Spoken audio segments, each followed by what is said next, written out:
PDIP,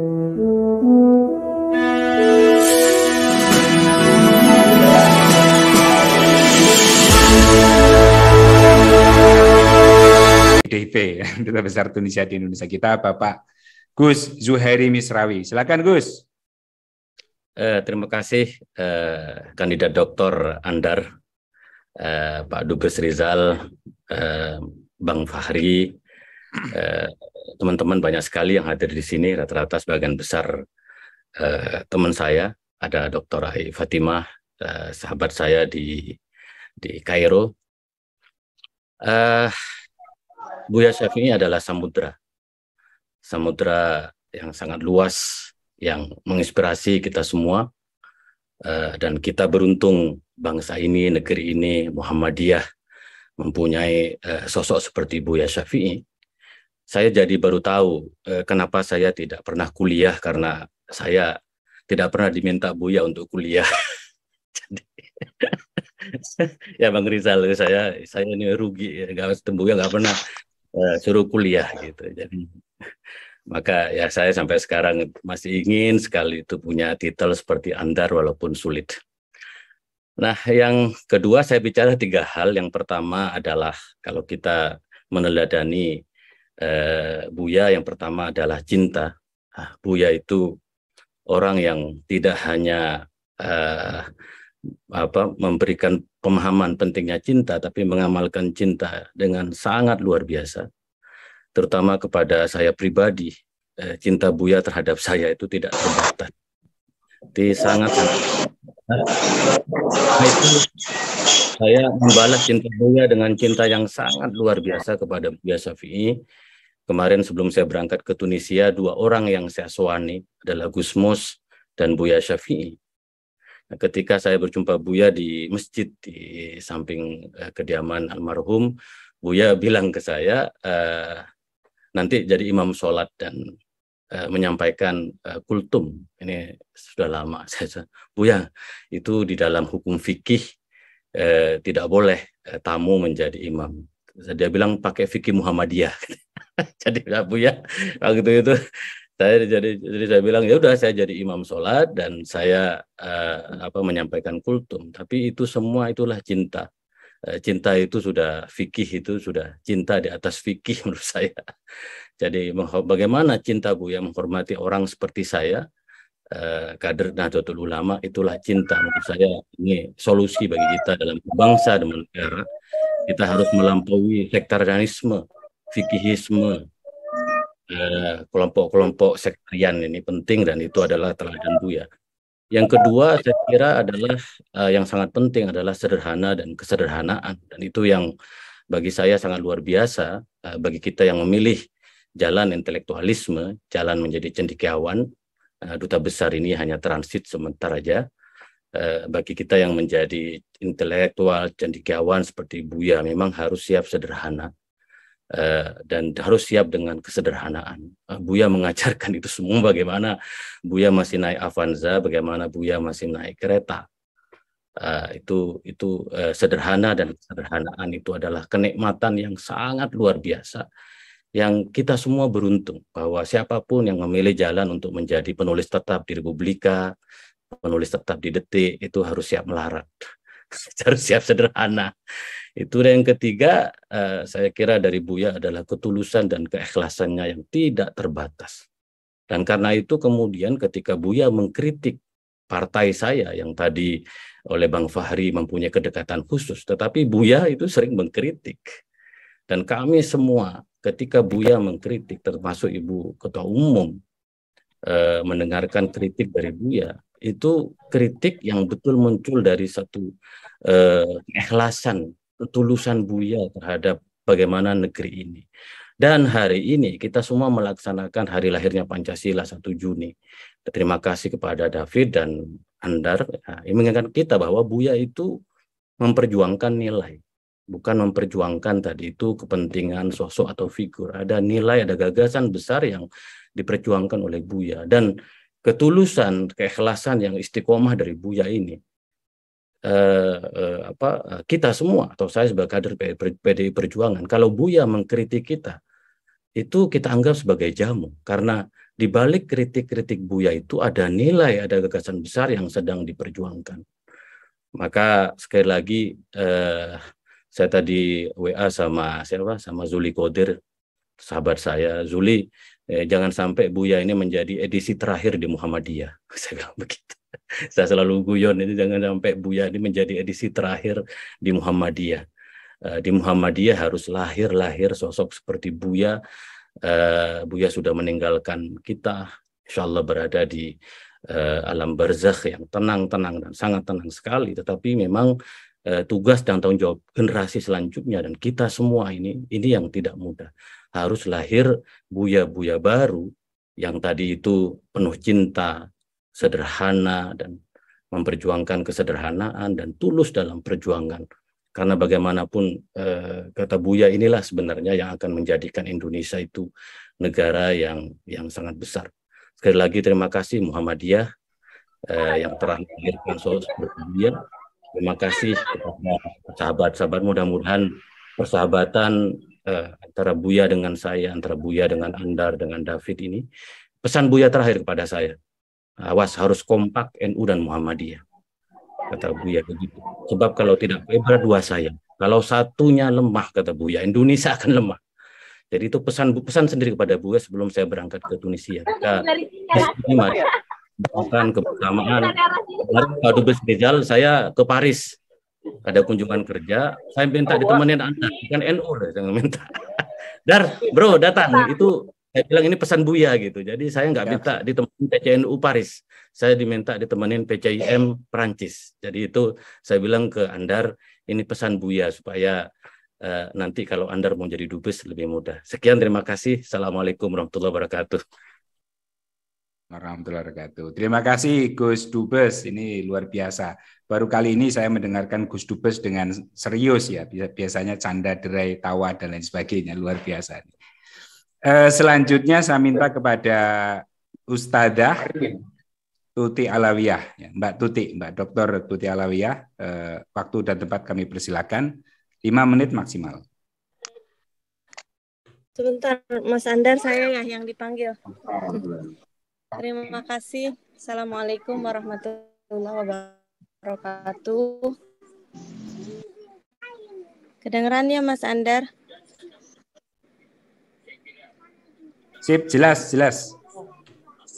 Ya. Pertama, terima kasih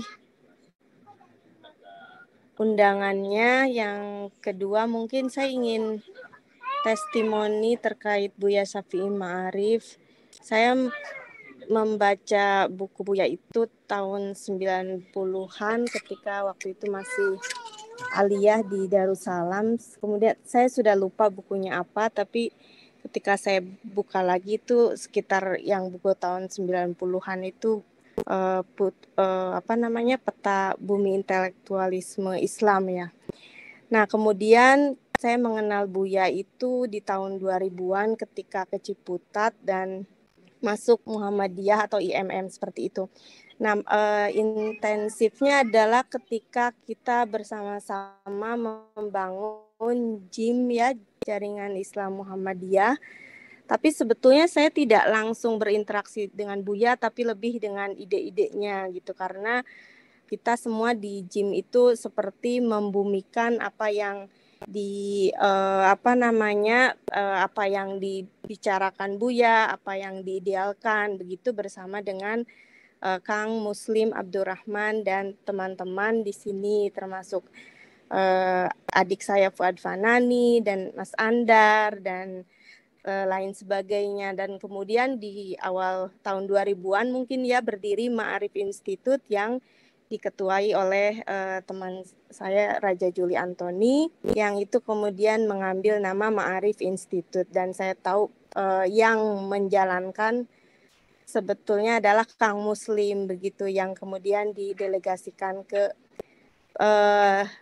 Tony begitu ya. Nah, jadi tidak interaksi langsung, mengenal ide-idenya dan lain sebagainya. Nah, ketika tahun 2000-an dan saya sudah nikah dengan Mas Najib, Nah, itu di awal tahun, di tahun 2000-an, kayak 2004 atau 2005, seperti halnya Ai dan mungkin banyak teman yang lain, saya termasuk orang yang berhutang jasa dan budi kepada Buya Syafi'i Ma'arif, karena dari Buya lah saya bisa mendapatkan beasiswa Ford Foundation. Jadi untuk studi S3 dan kemudian juga dapat S2 di Amerika. Jadi waktu itu saya menghadap Buya, tapi karena tidak sebetulnya mengenal secara pribadi kepada Mas Najib, sudah tentu mengenal. Tapi saya tidak membawa suami untuk menemui Buya.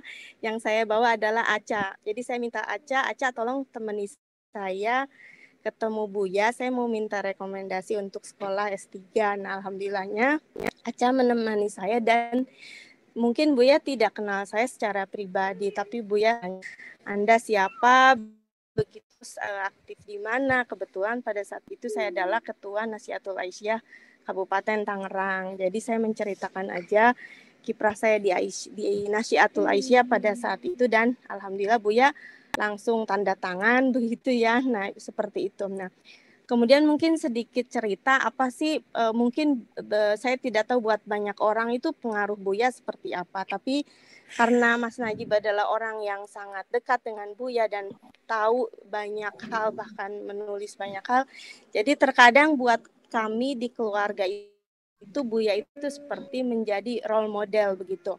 Misalnya kalau ada sesuatu yang saya dan Mas Najib itu bercerita atau apa, itu suka merefleksikan ke Buya, katanya begini, coba itu lihat Buya hidupnya seperti ini, anaknya meninggal menggotong bayinya. Jadi kadang kita kayak oh iya ya gitu. Jadi jangan berpikir yang kalau jadi orang Muhammadiyah ya harus seperti ini begitu. Jadi mungkin saya itu ya refleksinya.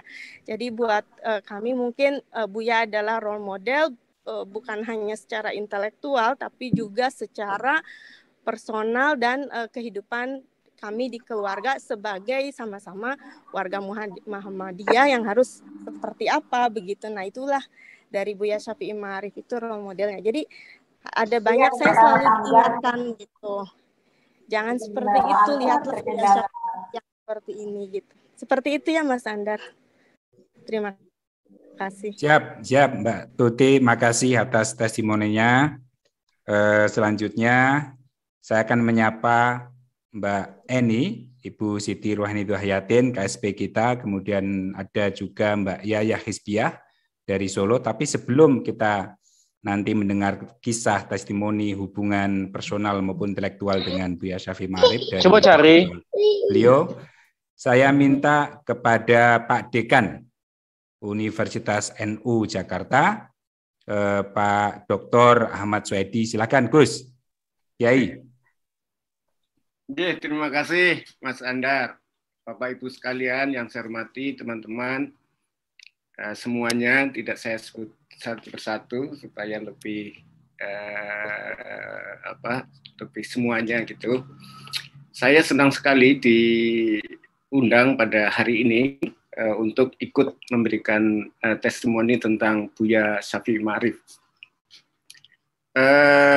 Pada hari pertama meninggalnya malam, saya pagi berikutnya saya diundang oleh TV 9 untuk memberikan testimoni juga tentang Buya Syafi'i.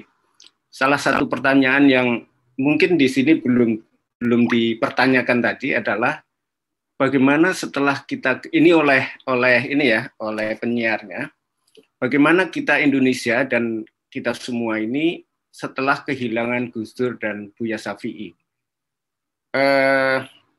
Tentu saja saya merasa sangat kehilangan, tetapi barisan di belakangnya, baik di NU ya, seperti bahkan sekarang sudah masuk ke struktur sebenarnya, yang tadinya hanya di pinggiran seperti Gus Durian, Wah Institut dan lain sebagainya, sekarang sudah masuk ke Ansor dan lain sebagainya. Dan di Muhammadiyah juga ini bukti sangat meluas ya, bukan hanya Ma'arif Institute.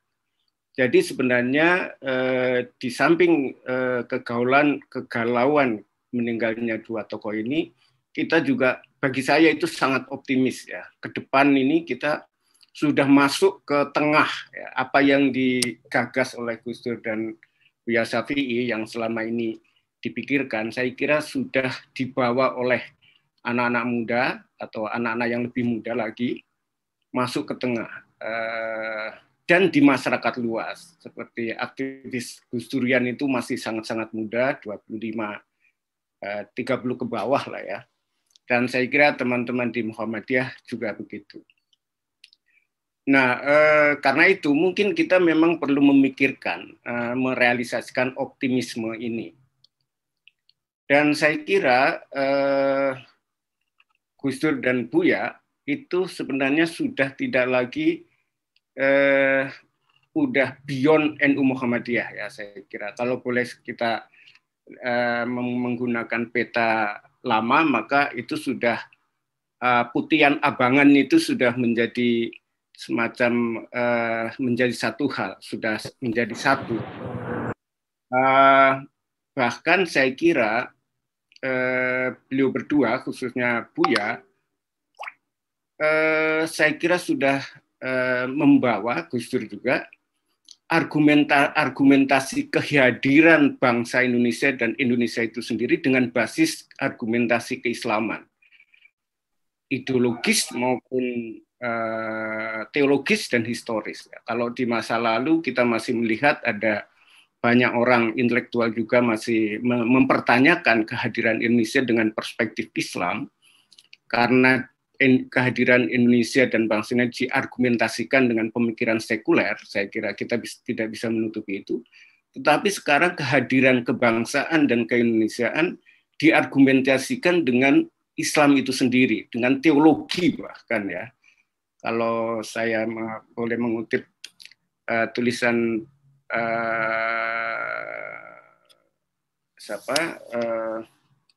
salah satu Surya PBNU, Pak Kiai Ahmad Siddiq, maka bilang bahwa kehadiran Indonesia ini adalah syar'i.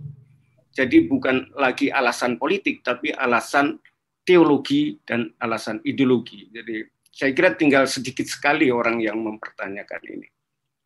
Nah, maka seperti juga dikatakan oleh teman-teman tadi, justru ketika sampai pada tingkat itu, masalahnya adalah pada tingkat praksis. Saya ngeri sekali membaca respon-respon di sosial media terhadap Buya ya, ketika beliau mengkritik soal kebijakan presiden, soal anti korupsi, soal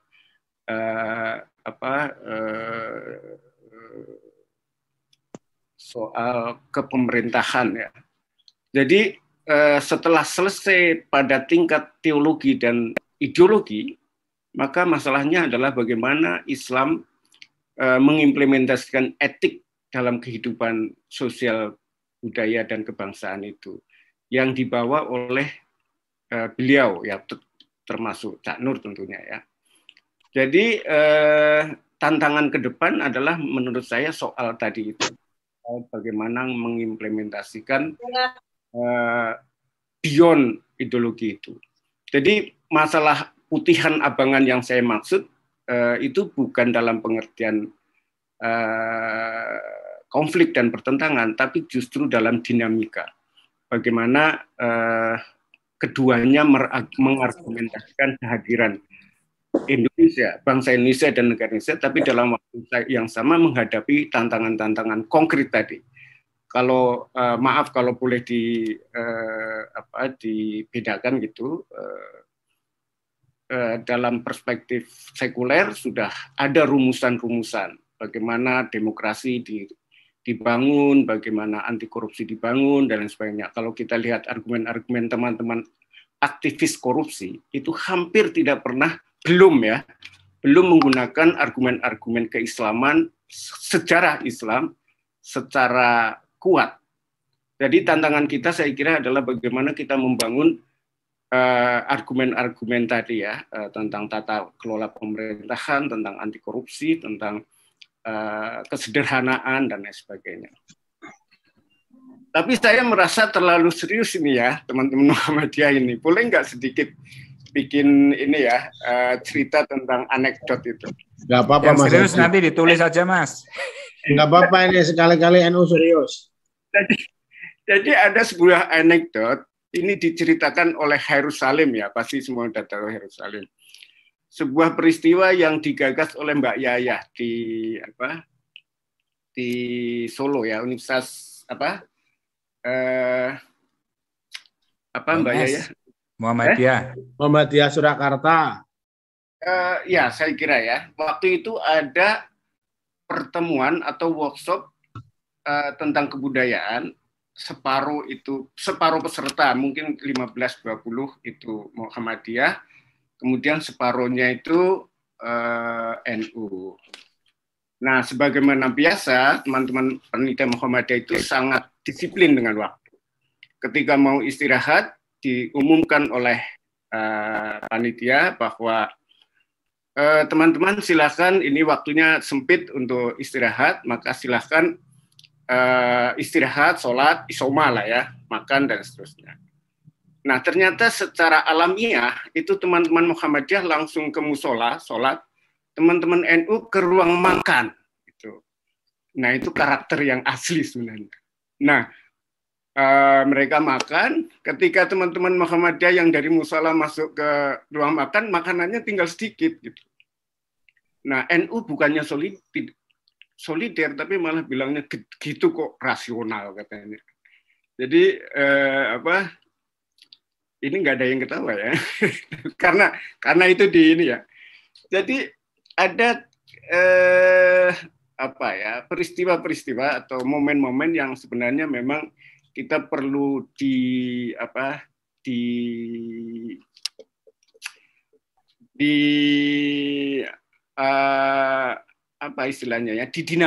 ya. Ada masalah kebudayaan-kebudayaan yang perlu kita dinamikan. Itu mungkin tidak konkret, tetapi itu sesuatu yang kebetulan yang punya acara itu teman Muhammadiyah, yang membuat anekdot itu orang NU gitu. Jadi ini sebenarnya nyindir NU apa nyindir Muhammadiyah.